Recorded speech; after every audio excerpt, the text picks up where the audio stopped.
Get ready for February 2010 Shorthand English Senior Grade Government Examinations, Tamil Nadu Government, code number 375. Start. Mr. Speaker, Sir, I beg to move the cut motion standing in my name. I wish to point out that there is great need to waive the sales tax on perishable articles like fruits, fish, etc. I am not saying that the government should waive the sales tax altogether, but I want that certain commodities should be exempted from sales tax.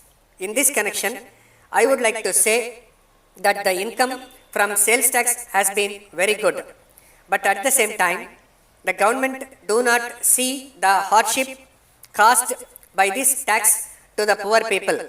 There is almost no commodity in our country that can be sold or purchased without sales tax. To that extent, the government deserves congratulations. But I do not know why the government should not exempt a few perishable articles from sales tax. As we know, a man's basic requirement is food, and I am sure that if sales tax on food is waived, there will not be much loss of income for the government. We have no quarrel with the government if they come forward to impose a higher rate of sales tax on luxuries. There are certain luxuries like motor car, diamond and gold. We have no objection if they are taxed heavily. The rich man who comes forward to purchase a motor car can pay a little more if it makes up the loss sustained by the government by exempting the articles that we have asked for from sales tax. So, the policy of the government must be to tax the rich more and to tax the poor less. Then, I would like to touch upon the hardship caused to the merchants by the imposition of multi-point sales tax. The government have not accepted our suggestion that there should be no multi-point sales tax, and they have failed to rectify the mistakes that are pointed out by us.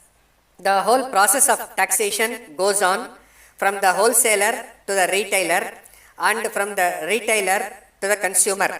If this is the state of affairs, the government can easily imagine the amount of hardship caused to the people. The government may come to the conclusion that at every stage of these transactions, they get some income.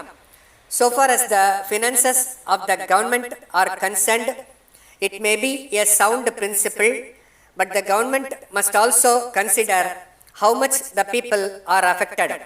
Should canons of public finance lay down that any tax must be so collected that the people who pay the taxes do not feel any hardship. I therefore feel that every commodity that is subjected to sales tax in our country should be taxed at only one point. The finance minister was pleading yesterday that if the officials were not vigilant enough to see that the commodity was taxed at the first point, it was likely to be brought to the consumer without being taxed.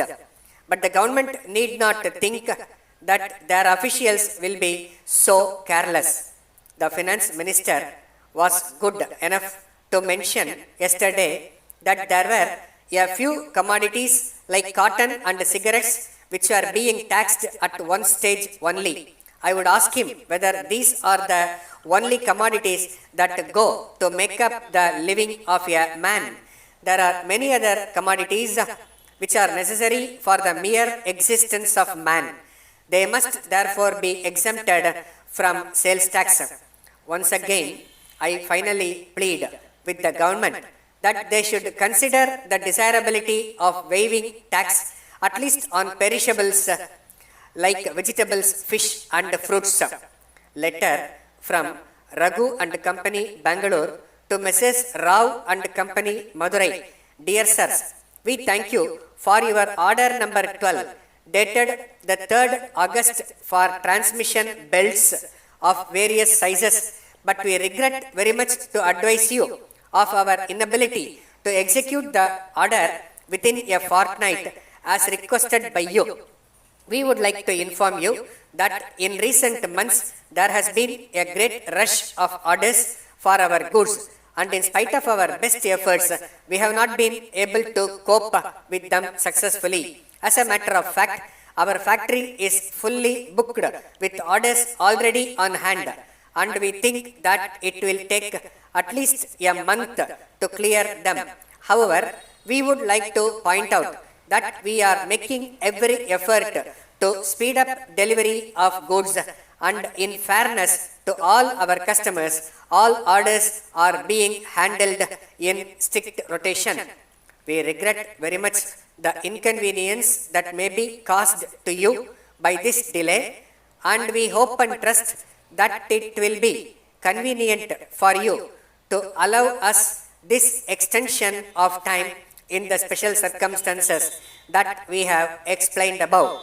We have great pleasure in informing you that we have already booked your order provisionally, but we would be grateful if you confirm your order on the revised condition.